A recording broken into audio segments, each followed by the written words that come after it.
Isabella and I were born on the very same day, yet our statuses are worlds apart, one in the heavens, the other in the dirt. From childhood, she studied the classics and military strategy, while I learned the seduction arts from a courtesan. She learned music, chess, calligraphy, painting, and household management from her mother, while I had to learn how to please men, all because my father believed she was destined to be queen, so he poured all his resources into her.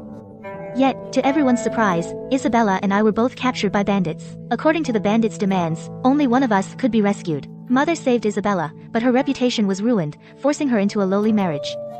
She ended up dying far from home. As for me, I encountered Prince Edward, who had come to suppress the bandits. Moved by my plight, he took the initiative to take me as his consort. When Princess Catherine died in childbirth, I was entrusted with raising the heir. Later, when Prince Edward ascended the throne, I relied on the princess's child to secure the empress's throne, becoming the mother of the realm. Now, in this second life, Isabella acted with noble righteousness. Mother, save my sister instead. As the elder sister, in times of danger, it's my duty to protect my younger sister. As we passed each other, Isabella whispered to me, "An illegitimate daughter like you, how dare you compete with me? Prince Edward is mine, and the position of empress is mine. You should remain lowly for the rest of your life." Seeing Isabella's triumphant expression, I shook my head inwardly. "Oh, Isabella, what a pity you still won't ascend to the throne of empress in this life." After returning to the Stirling Manor, Mother selected a few families for me, either to be a concubine to an old man, or to marry a man with disabilities. Ignoring the objections from Mother and Martha, I insisted on choosing a merchant as my husband. My marriage was settled that very day, with the wedding set for half a month later. Meanwhile, Isabella, who should have returned home half a month later, just 3 days after being captured, was sent back to the Stirling Manor. Along with her came the news that she was to marry Prince Edward as his consort. I went with Martha to visit Isabella, who had returned safely. "Oh, Eleanor, if it had been you captured by the bandits that day, Prince Edward would have saved you today, and you'd be the one taking the position of consort." The eldest young lady was born noble, destined for a high-status marriage. Those with ill-fated lives, even if an opportunity is handed to them, they can't grasp it. Don't you agree, second young lady? You are right, Martha. Marriage is fated. Sister marrying Prince Edward is her destiny, no one can take that away. Sister is of noble birth. Once she marries into the royal household, her status will be beyond compare. Isabella looked at me. Eleanor, if you truly think that way, then I am relieved. However, I've heard, Eleanor, that the husband you've chosen isn't very suitable. I clearly instructed Mother to find you a good match. Faced with Isabella's mockery, I wore a look of contentment. Sister, Arthur is older and a merchant, which doesn't sound impressive. But he's never been married before, and I will be his lawful wife. I believe Arthur will treat me well. In this world, no matter how favored a concubine is, she can never surpass the lawful wife. A concubine is just a concubine. Hearing my words, Isabella was almost at a loss for words. Hearing that, she nearly lost it. What's wrong, Isabella? I'm talking about concubines and lawful wives. It's got nothing to do with you. You're Prince Edward's consort. Sure, Catherine outranks you, but you're still not some commoner's concubine. So you don't need to take my words to heart.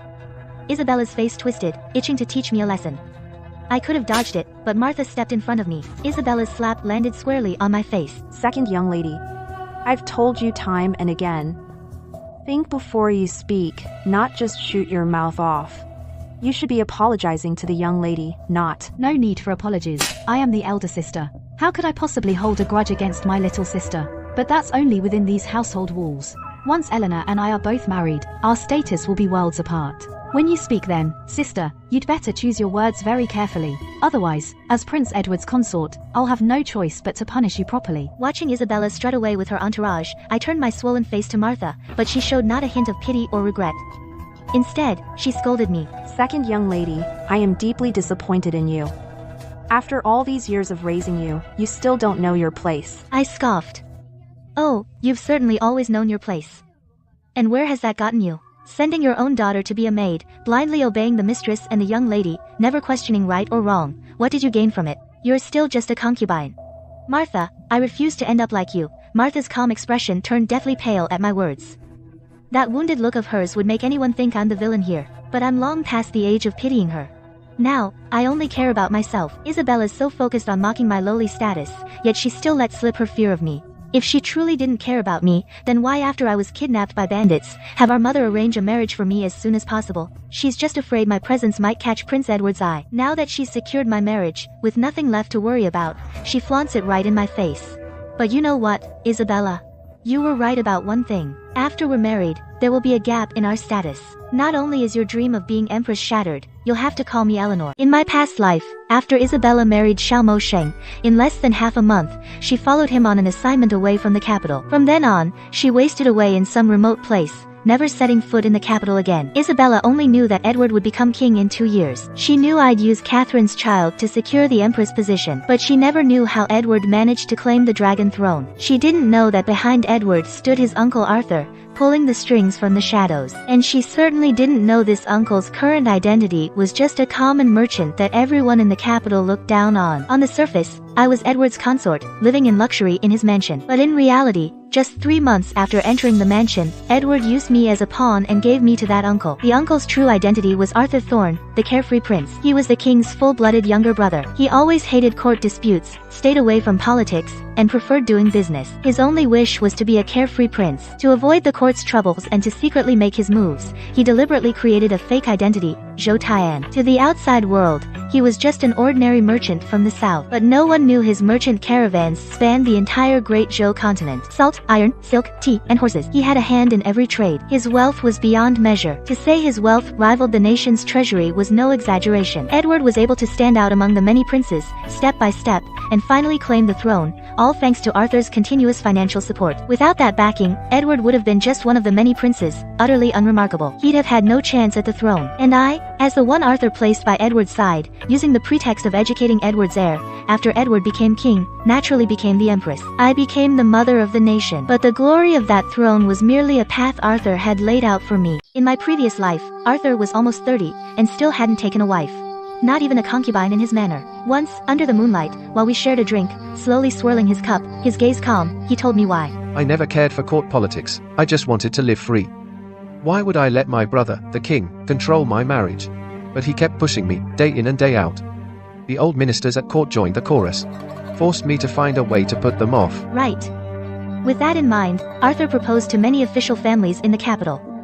But his merchant status was a problem. Those with official rank in the capital looked down on everyone. They'd rather send their daughters as concubines to noble houses than ever agree to marry them off to a merchant reeking of money. When the steward delivered the replies, they were full of contempt. Our young lady is of noble birth, raised in luxury since childhood. How could she marry a merchant constantly on the road? You'd best look elsewhere. Each proposal was met with rejection. So Arthur gave up on the idea. He waited for the right time to explain it to the king. But now, Isabella, to secure the position of consort to Prince Edward, is determined to throw me to the wolves. Afraid I'd get in her way. Little does she know, her very actions have handed me the perfect opportunity, allowing me to naturally make my way to Arthur's side. Isabella thinks I was kidnapped by bandits, my reputation ruined, with no place left for me in the capital, forced to marry someone hastily and live out my days in misery. She once boasted privately, gloating to our mother. Mother, look at Eleanor. Her reputation's in ruins. She's lucky to marry at all. Just marry her off to some poor scholar or an old man. Don't let her keep wandering around in front of me, getting on my nerves. But he forgot one thing. I was born an illegitimate daughter. My mother was from a brothel. I never had any standing in the Sterling Manor. Even with my reputation intact, I never stood a chance of marrying into a noble family. Finding an ordinary family and becoming a lawful wife was the best I could hope for. Getting kidnapped by bandits and losing my virtue only narrowed my options a bit more. To me, it didn't matter much. Now I've chosen to marry a slightly older ordinary merchant. The people in the manor won't even try to stop me. In fact, they'll all be laughing behind my back, calling me short-sighted, saying I'm wallowing in the mud. When the servants gather and gossip, they don't even bother to hide it. The second miss is such a fool, turning down a match arranged by the manor just to marry some merchant. A merchant only cares about profit, not affection. She'll suffer for this later. Absolutely pathetic. Isabella was the same. She dreams every day of becoming queen. As she does her brows in the mirror, she chuckles and tells her maid. After all, Eleanor is just an illegitimate daughter. She's not fit for high society. Even if she has ambition, she'll never amount to anything. Prince Edward is mine. And that queen's throne, it will be mine too. In her mind, Arthur was never a threat, let alone me. To her, I was just a pushover she could easily manipulate. But what Isabella doesn't know is the pushover she sees is no longer the one from her past life, the illegitimate daughter who endured every humiliation. And that dream she holds so dear, I'll make sure she feels what it's like to have it shattered. Isabella's and my wedding dates were deliberately set on the same day by my mother.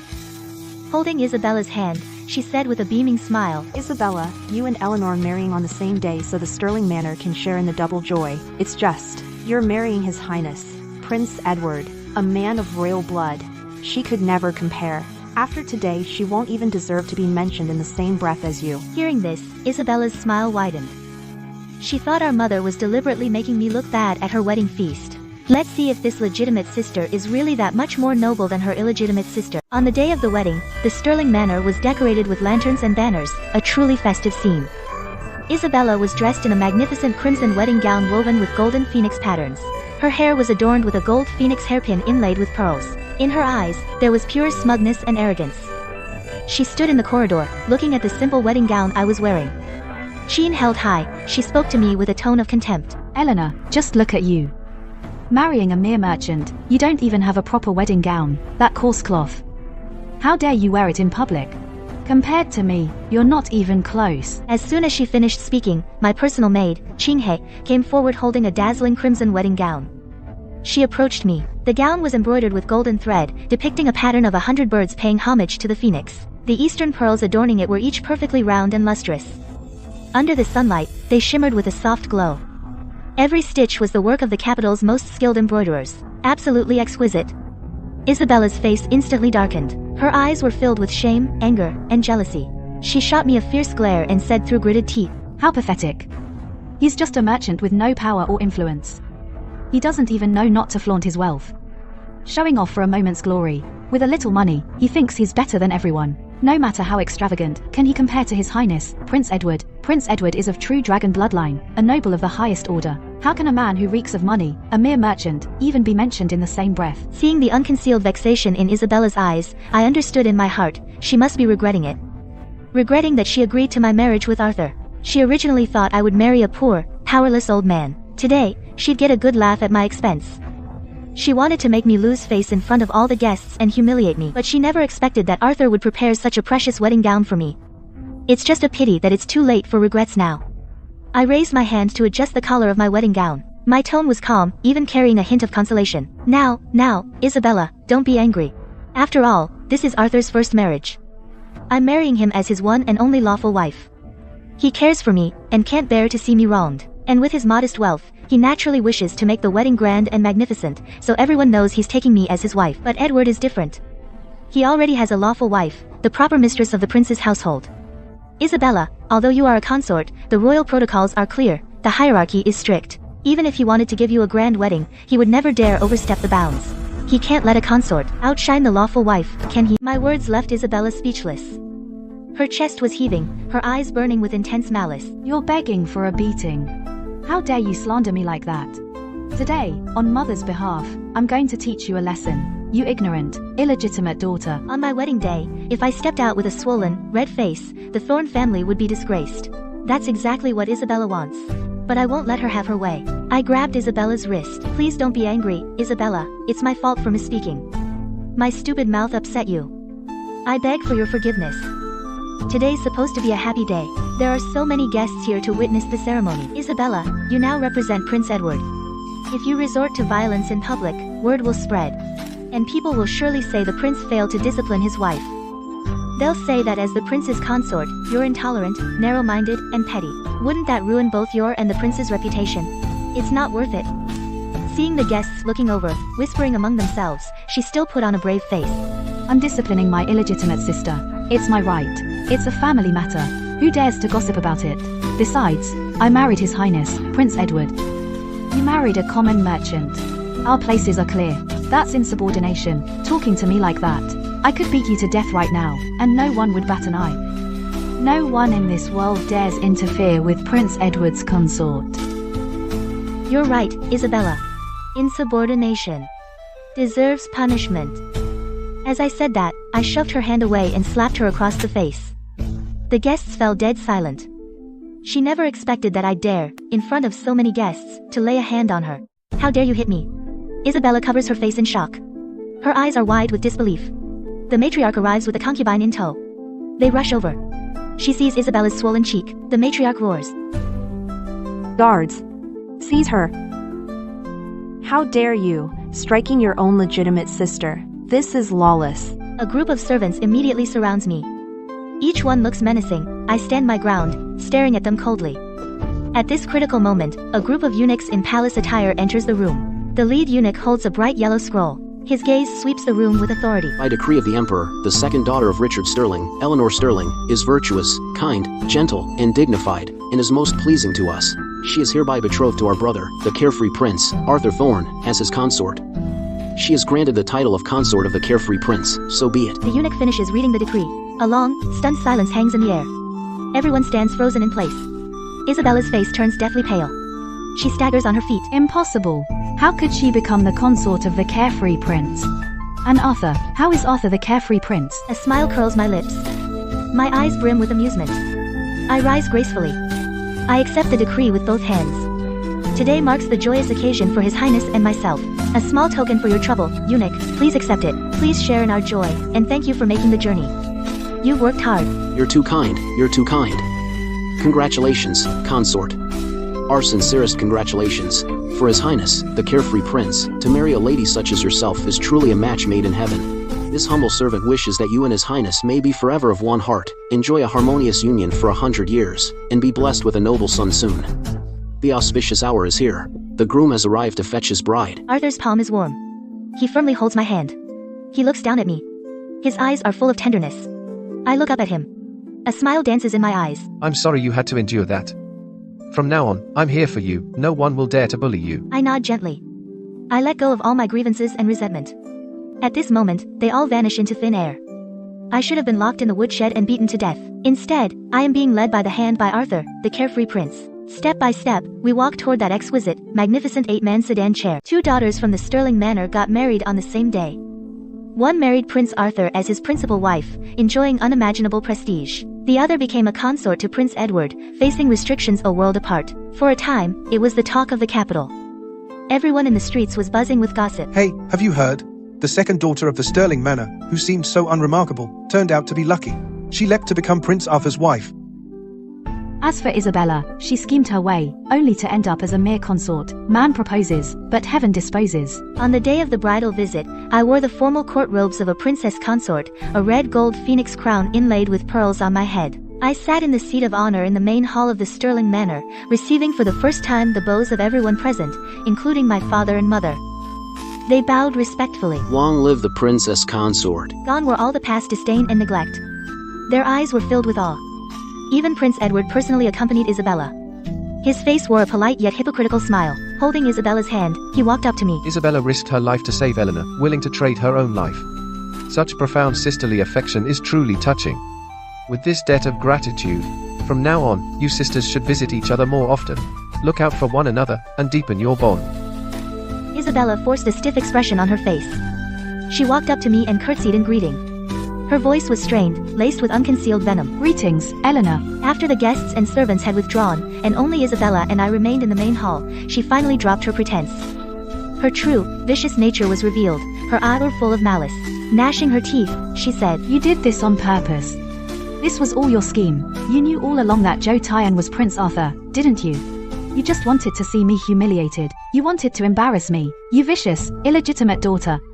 Seeing Isabella so furious felt so good. I picked up the white jade teacup from the table and took a small sip of tea. Think twice before you hit me, Isabella. You'd better think it through. If this slap were to land, can you handle what comes next?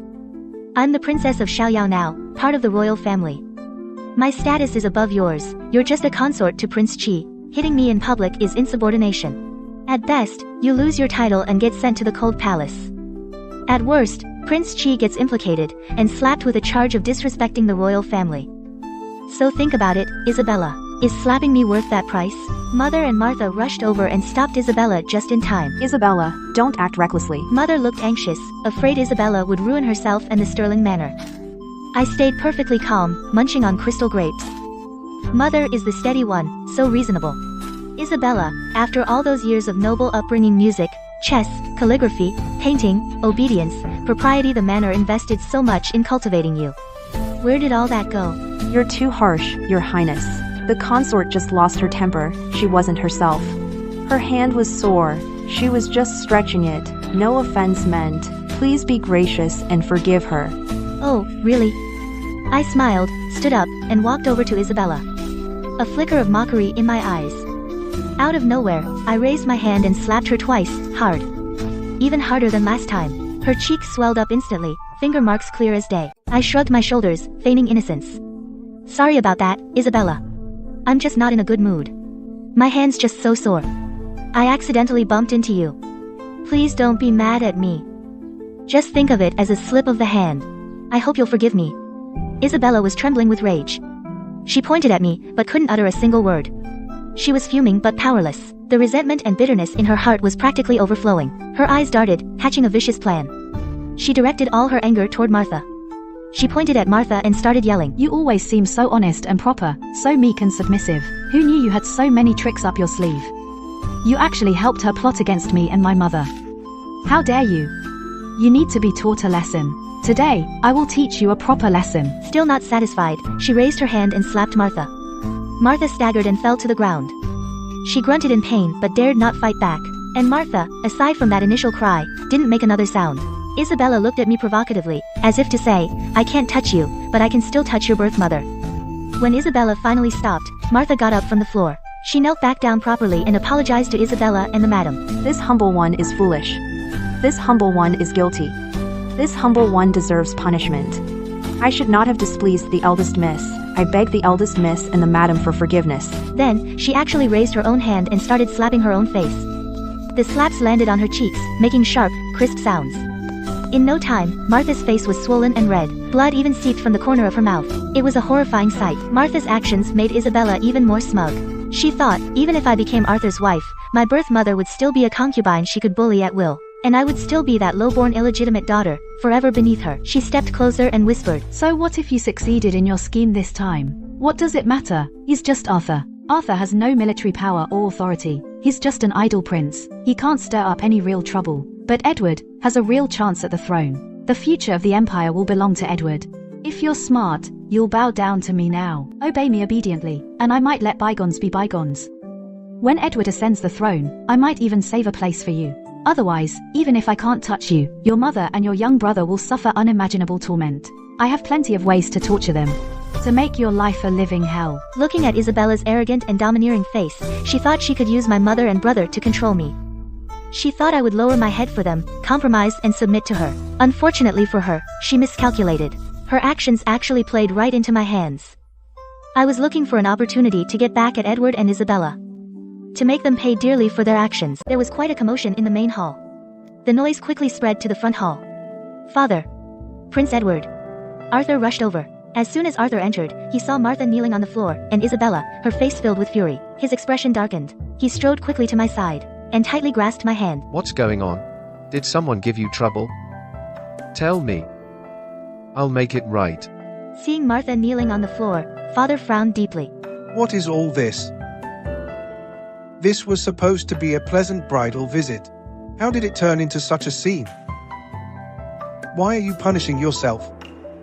Have you done something wrong? Isabella saw her chance and instantly put on an act. Her eyes welled up with tears, looking as if she had suffered a terrible injustice. She threw herself into Prince Edward's arms. Father! Prince Edward! You're finally here.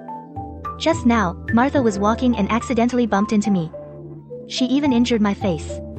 I wasn't going to punish her. Thought it was nothing serious. I didn't think it was a big deal. But Martha felt so guilty, she insisted on punishing herself to make amends. She just wouldn't listen. You came just in time. Please. Talk some sense into her. She'll ruin her face if she keeps this up. Everyone's gaze turned to Isabella. Only then did they notice her face. The finger marks were still faintly visible. Father's face darkened. He naturally knew that Martha was timid and kept to herself. Always so careful. How could she dare offend Isabella? There must be another reason. But in front of Prince Edward and Arthur, he couldn't say much. He could only bite his tongue and accept it. Martha, don't blame yourself. It was an accident. Isabella isn't badly hurt. You should go back now and tend to that. Stop punishing yourself. Let's consider this matter closed. But unexpectedly, Martha shook her head. She remained kneeling on the floor. Her forehead pressed against the ground. I've wronged you. I offended the consort. I deserve to be punished. Thank you, Prince Edward and the consort, for your mercy. I dare not rise. I only beg for your forgiveness. You're her daughter. You talk to her. You should be the one to talk to her. She will always listen to you. Don't let her keep punishing herself. It's heartbreaking to watch. All eyes are on me, waiting to see how I react. I lean into Arthur, my voice choked up, but clear enough for everyone to hear. The rules of this house. Mother and Isabella have been the strictest about them. How could I possibly bend them for personal gain? It's true Martha offended Isabella. She should be punished. But Isabella, please. Consider how I've been by your side, serving you since childhood, and have never shown you the slightest disrespect. Today's our bridal visit, which represents father's honor.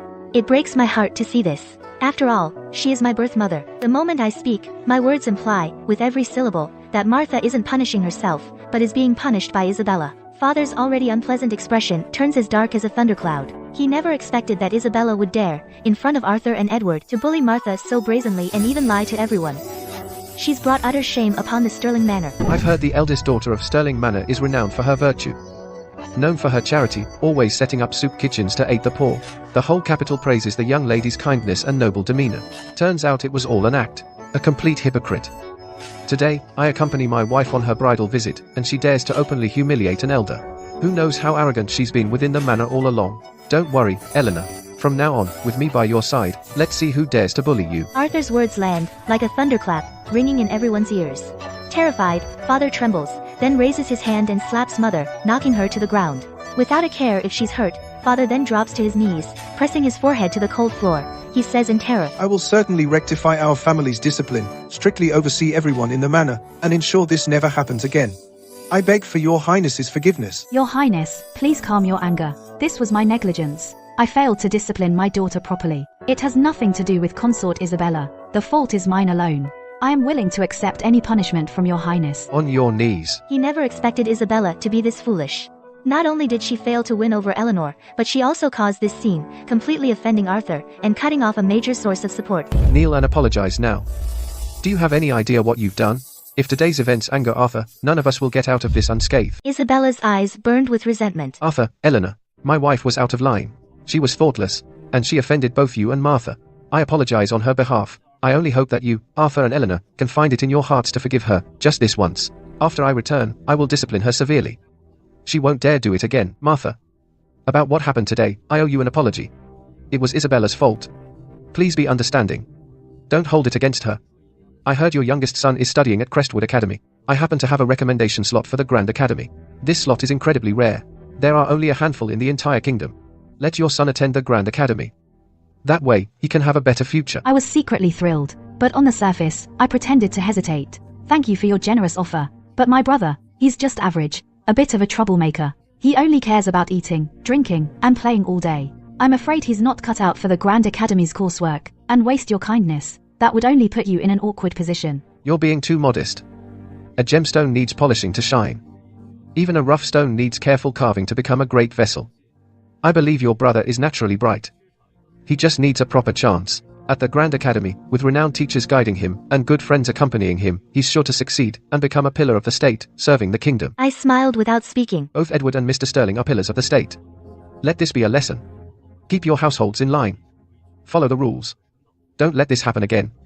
Or commit such disgraceful acts. Otherwise, don't blame me for not showing mercy. I'll report to the king and have you punished. Yes, yes, yes. I will remember your instruction, your highness. I will discipline them severely. It won't happen again. Martha was finally helped back to her room to tend to her wounds.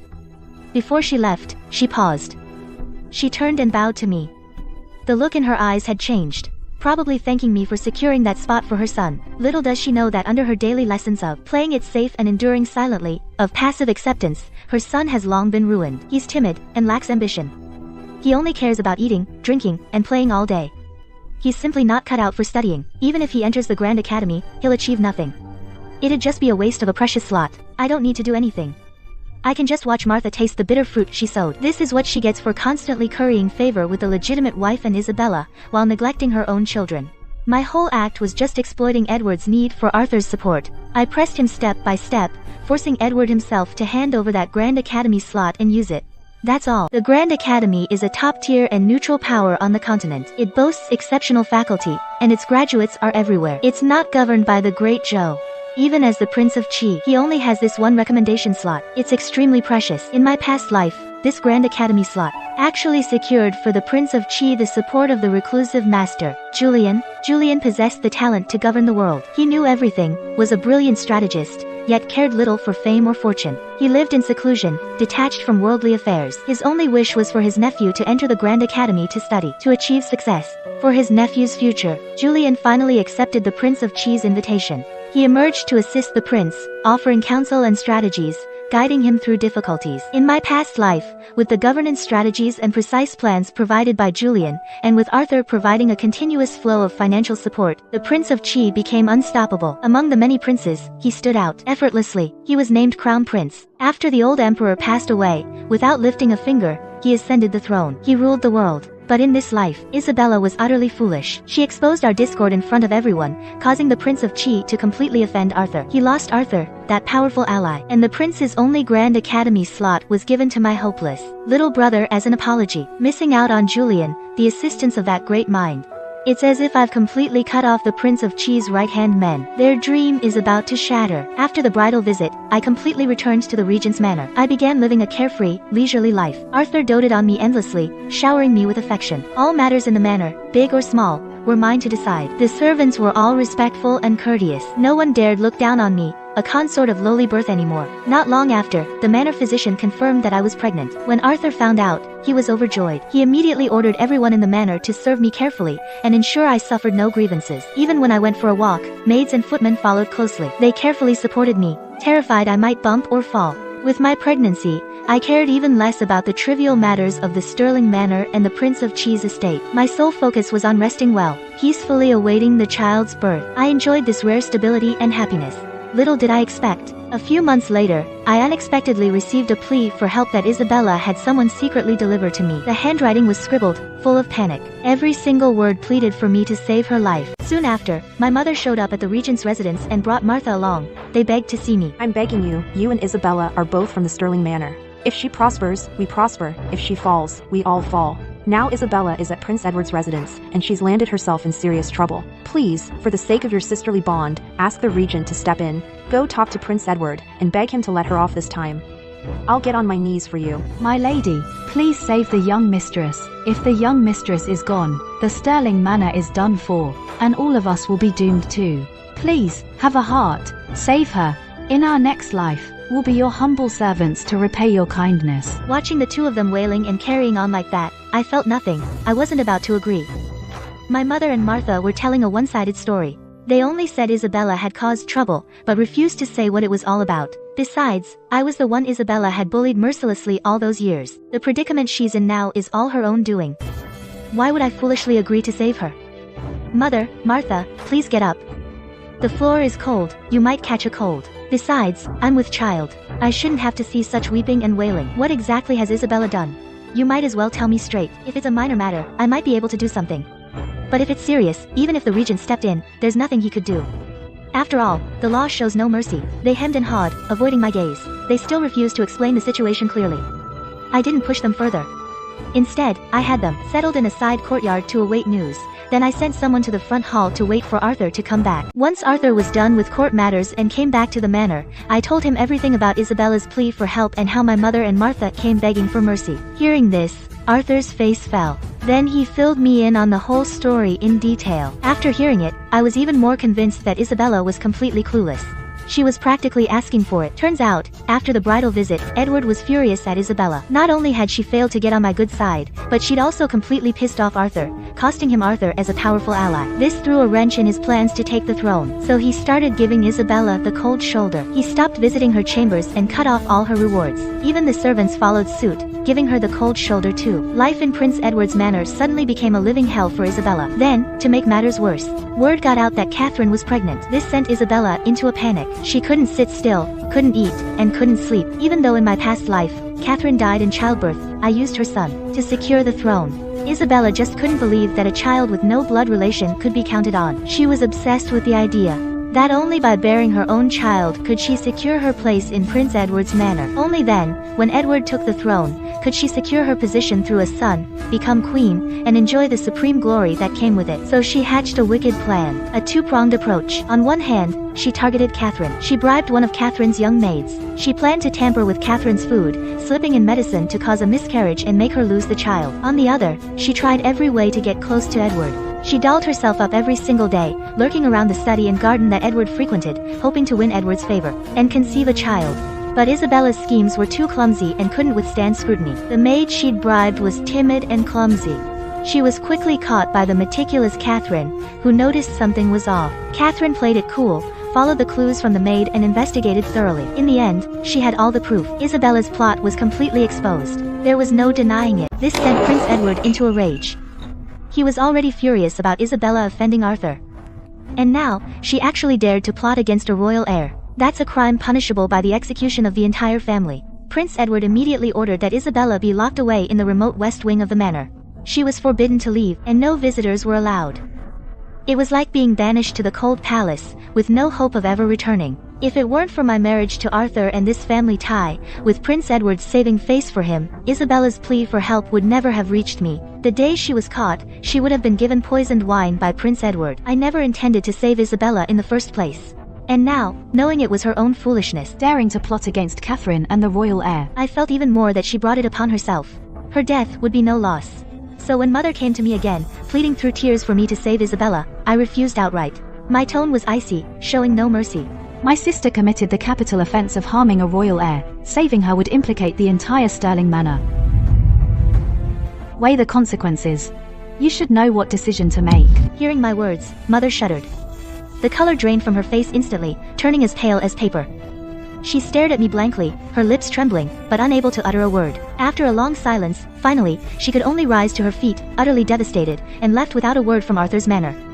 Martha hurriedly followed behind her, not daring to say another word. She didn't even dare to look back. Ultimately, powerful families always value profit over sentiment. In the face of family interests, Isabella's life was just a disposable pawn. Isabella's scheme was the stupidest thing ever. Not only did she ruin herself, she almost dragged the entire Stirling manor down with her. Sure, I shattered Isabella's dream of being empress, but as Prince Edward's consort, if she'd just kept to herself and lived quietly in his manor, keeping to her own courtyard, peacefully, she could have had it easy. If Edward were to ascend the throne in the future, she'd at least be a consort, enjoying endless wealth and luxury. But she was never satisfied. Greed consumed her. She had to go and provoke Catherine, crossing Edward's bottom line. That's just asking for death. Now, not only has she ended up ruined, but Catherine's fate has likely changed too because of her actions. Sure enough, because of Isabella's attempt on her life, Catherine was on high alert. She didn't dare let her guard down for a second. She spent a fortune to hire several highly skilled imperial physicians and experienced midwives. They stayed by her side day and night in the manor, never leaving her alone. Her food, drink,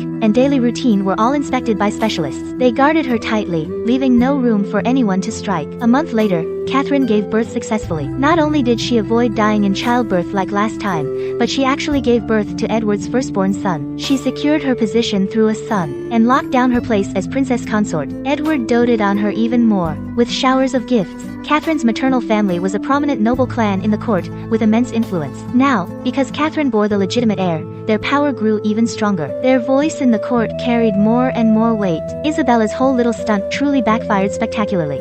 She dug her own grave, and fell right into it. Not only did she fail to harm Catherine, she actually made Catherine's position even more secure. As for herself, she ended up being banished to the cold palace.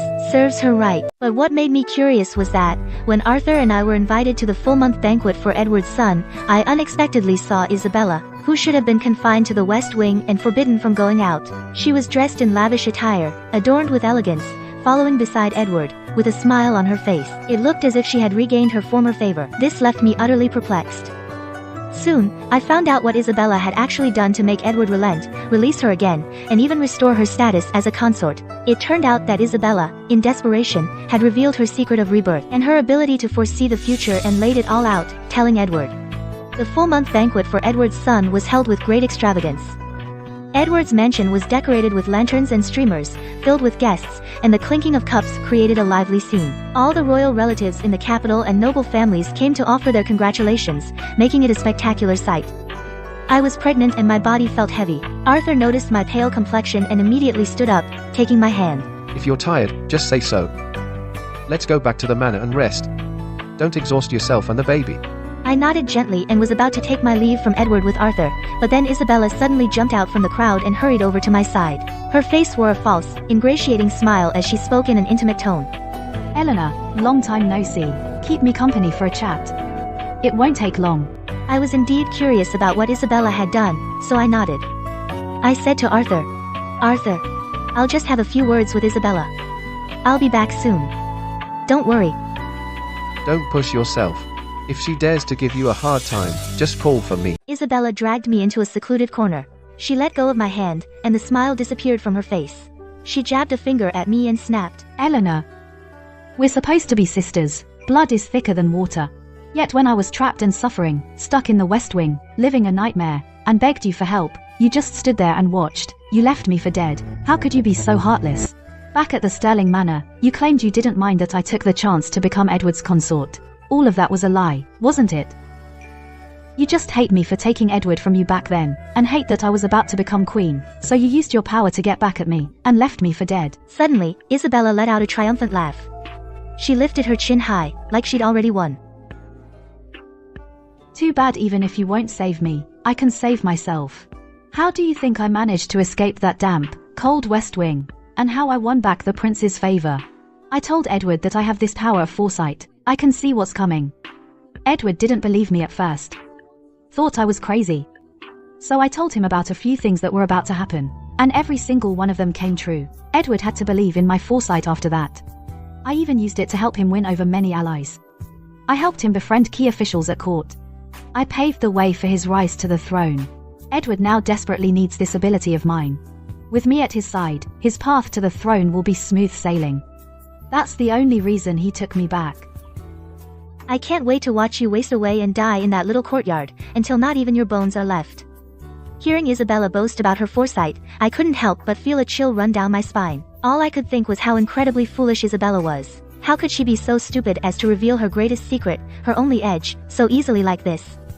She told Edward. Eleanor, you have no idea, do you? In just half a year, the king will pass away, and when that happens, the one taking the throne will be Edward. This kingdom will be his, sooner or later. So, what if you're married to Arthur? What does it matter? You're nothing but a powerless princess consort. No power, no influence. In the end, you'll still have to bow before me, kneel at my feet, and call me queen. You took this crucial news about the kingdom's fate and the king's life, and told it to Edward too.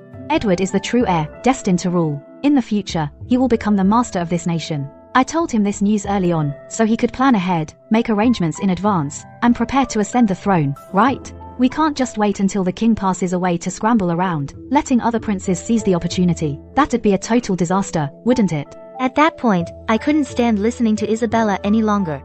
Her vision was ultimately too shallow, only seeing the immediate gain. What she's saying is no different from pushing herself and Edward into the abyss of utter doom. Arthur. Hearing my voice, Arthur rushed over immediately. He wrapped an arm around my waist, shielding me behind him. He shot a wary glance at Isabella and asked coldly, What happened? Did she do anything to you? Did she hurt you? I shook my head gently and leaned into Arthur's embrace, feeling the warmth of his body. My heart settled into a deep calm. The smug smile on Isabella's face froze on her face. She watched Arthur and me as we turned and walked away, utterly helpless. After returning to the manor, I told everything Isabella said to Arthur. Arthur's face darkened. He held me close and reassured me. Don't worry. Leave it to me. I'll take care of everything. I won't let her or Edward get the upper hand. They won't lay a finger on you or the baby. You just focus on taking care of yourself and our child. As for everything else, I've got it covered. Isabella thought that by showing Edward her foresight, she could rest easy, rise to the top, and become queen. But she doesn't understand that some things, knowing too much is a curse.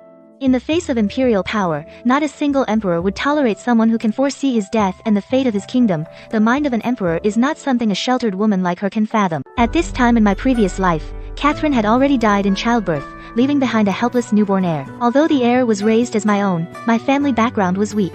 My mother was a courtesan, so I had no power to rely on and no foundation in the capital.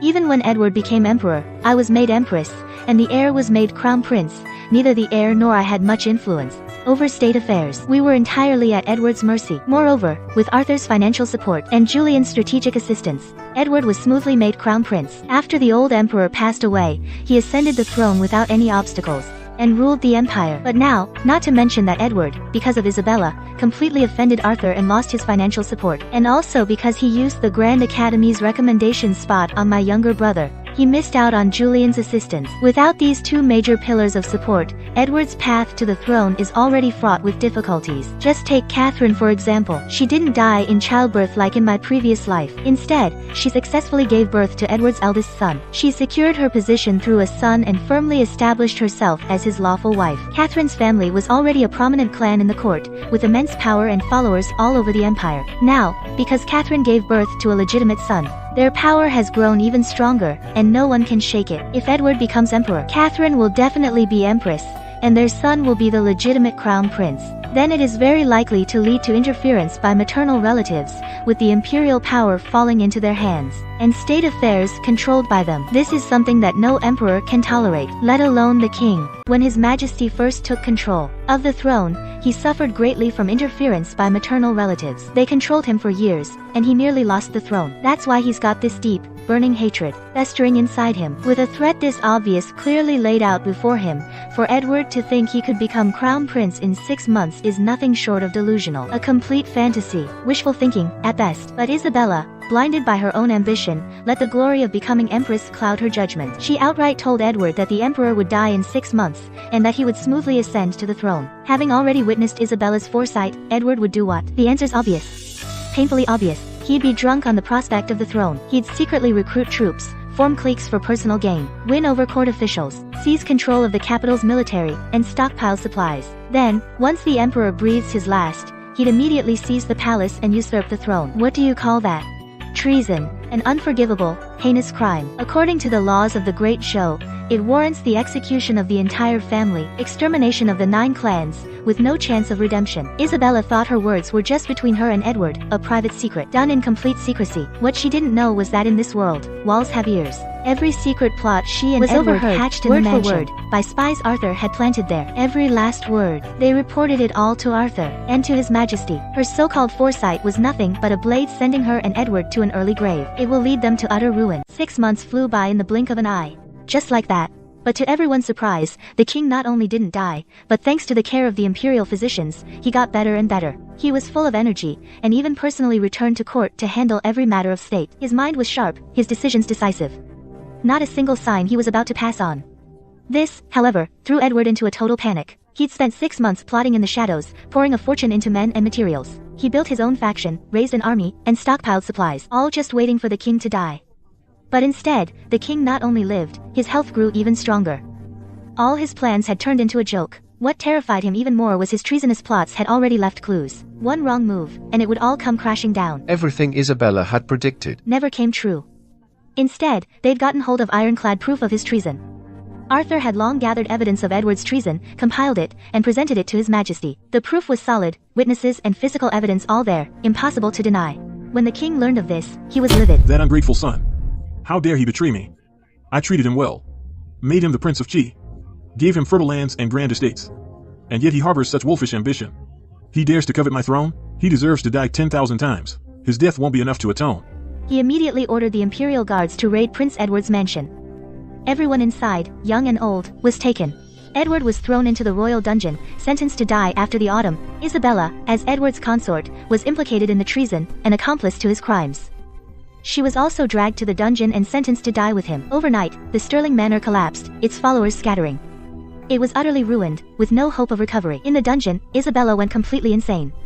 She screamed and shouted day and night, demanding to see me. The guards couldn't even stop her. She sent out word, threatening that if I didn't visit her, she'd start yelling about exposing my secret. She'd reveal that I, too, had been reborn, to the whole world. She'd ruin my name, and make sure I died a horrible death, with no chance of recovery. I'm not worried about Isabella's threats. Not one bit. She's nothing but a prisoner now, a raving lunatic. Who'd believe a word from a lunatic? Even if she did, no one would believe her. They'll just see her as making up lies to slander me, Arthur's wife. People will just think she's pathetic and vile. Still, I'm going to see her anyway. In the eyes of the world, Isabella and I are sisters, born of the same mother. If I don't go, I'll be labeled as heartless and uncaring, Someone who disregards sisterly bonds. Might as well go see her. Then, I went to the royal dungeon alone. It was dark, damp, filled with the pungent smell of mold and blood. Isabella was locked in the deepest cell. Her hair was disheveled, her clothes tattered, covered in filth and bloodstains. Her face was covered in dust, and none of her former charm and pride remained. She looked like a total madwoman, nothing like the noble lady she once was. I walked up to the cell and handed her the food box. Isabella, I've come to see you. I brought your favorite dishes. Have some. At least die with a full stomach. But Isabella wasn't grateful. She knocked the food box away, scattering the dishes on the floor. You're reborn too. How stupid was I, thinking I was the only one who got a second chance. But if it were just me, how could so many things from our past life have changed beyond recognition? You changed our fate. I should have realized sooner, when you refused the match mother arranged and insisted on marrying a merchant. I should have known you were reborn too. All the good fortune in the world, how could it just fall into your lap? I don't buy it. Eleanor, tell me, is what I said true? Do you dare admit it? If you dare lie, then may your son die a horrible death. May he be born only to suffer all the world's miseries, and die young. Isabella, that you ended up in this state, imprisoned and facing execution, is no one else's fault. It was all caused by your own greed. Back when we were kidnapped by bandits, in that remote bandit den, you inexplicably shouted at me, saying you would be queen, that I was born lowly, and should stay lowly forever. You said Edward and the throne were both yours. I just didn't want to end up like the concubines in the manor, living my whole life as a concubine dependent on others. I only wanted to choose someone who would make me his lawful wife so I could live a stable life, and that's why I chose Arthur.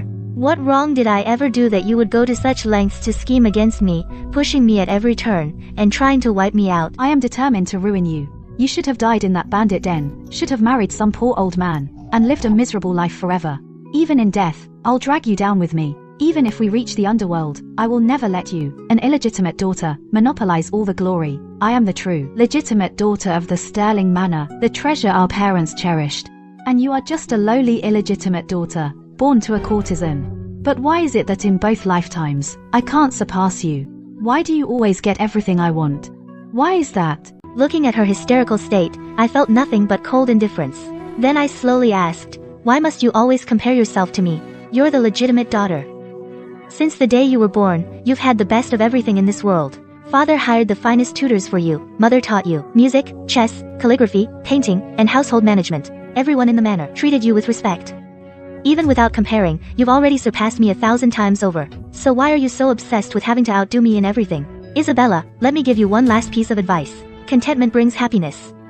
But human desire is a bottomless pit. If you compare everything, you'll eventually be blinded by your own greed and do foolish things. In the end, you'll only bring ruin upon yourself and meet a miserable end. I hope you understand this truth. In your next life, don't make the same mistakes again. As for my words, I wonder how much of them Isabella actually heard. She just stood there blankly, leaning against the prison door, her eyes vacant, muttering over and over, I can't accept this. I'm the legitimate daughter, and things like that. The earlier hysteria was gone. Even as I turned and left, I could still hear her heart-wrenching cries from behind. I was reborn. You were reborn too. Her voice was mournful and full of despair, in the cold, damp royal dungeon, echoing for a long time. On the day Edward and Isabella were executed, the streets of the capital were packed. The people crowded to watch, throwing rotten vegetables and stones, their curses never ceasing. On that day, the two ultimately paid for their greed and treason with the most painful price. The Sterling Manor, deeply implicated, fell into complete ruin. Father died of illness in prison, and mother and the women of the manor were condemned to serve as slaves in the palace. The once prosperous Sterling Manor ultimately faded into a fleeting memory. After Edward and Isabella were gone, another 6 months went by. When the first heavy snow of winter fell, the old emperor, after all, passed away in the Hall of Mental Cultivation. Before he died, he made sure to summon all the important ministers of the court and the imperial clan nobles. Right there by his sickbed, he left his last will, and declared that the throne of Dazhou would go to Prince Arthur. Once the decree was out, though there were grumbles in the court, no one dared to oppose it. For one, Arthur was the old emperor's own younger brother. His status was both noble and legitimate. For another, Arthur held immense power, with vast wealth and sky-high prestige. For years, he'd been scheming in secret, and had long won over the hearts of many important ministers. And third, the other princes were either utterly mediocre or too young, and ignorant. They were completely unfit for the responsibility. Arthur was the only one fit for the throne. The nation went into 3 months of mourning. I stood by Arthur, helping him through the old emperor's funeral. I watched him put on the dragon robes, and take the throne. I thought that was it. But then, once morning was over and the court had settled, Arthur actually stood in the Hall of Golden Chimes and made an announcement that shocked everyone. I will abdicate the throne to Eleanor, letting her ascend as queen, to become Darjo's first queen, while I willingly shed the dragon robes to become regent, staying in court to assist her rule and handle all affairs, big and small. That announcement sent shockwaves through the entire court. Everyone was left speechless. They all dropped to their knees, pleading, Your Majesty, a woman on the throne goes against tradition, so please reconsider. My mind is made up. Not another word. and no one dared say another word. Back in the inner palace, I looked at Arthur in casual attire before me and felt so confused. I couldn't help but ask him, Your Highness, why would you do this? This empire was rightfully passed down to you by the late emperor. You were the rightful ruler. Why would you abdicate this vast kingdom to me? Arthur walked up to me. He gently took my hand. His palm was warm, just like when we first met. His eyes were full of tenderness. In our past life, I always wanted to help you ascend to the imperial throne. I wanted you to become the most revered woman in the land, so you'd never have to suffer humiliation from anyone again, so you'd never have to answer to anyone again. But then what happened? That traitor Edward secretly gave you a slow-acting poison. Before I could cure you and drag him off the throne, you were poisoned and died first. You died in my arms. That was my greatest regret in that life, and the deepest pain in my heart. Heaven took pity on us. It gave us another chance and allowed us both to be reborn, to return to before all the tragedy unfolded. So of course I had to finish what I couldn't do in our past life, to place this vast realm directly into your hands, to make you the Queen of Dazo, to rule over all. So no one would ever dare bully you again. You were reborn too. I was so scared of missing you, terrified of losing you again. So, this time, I used Zhou Taiyan's identity, just to ensure you could smoothly make your way to my side, to become my destined partner. He let go of me. His eyes were filled with adoration. He spoke, word by word. I offer this vast kingdom as my betrothal gift, and take you as my wife, to protect you for all my life, to guard you for all our years. Will you accept?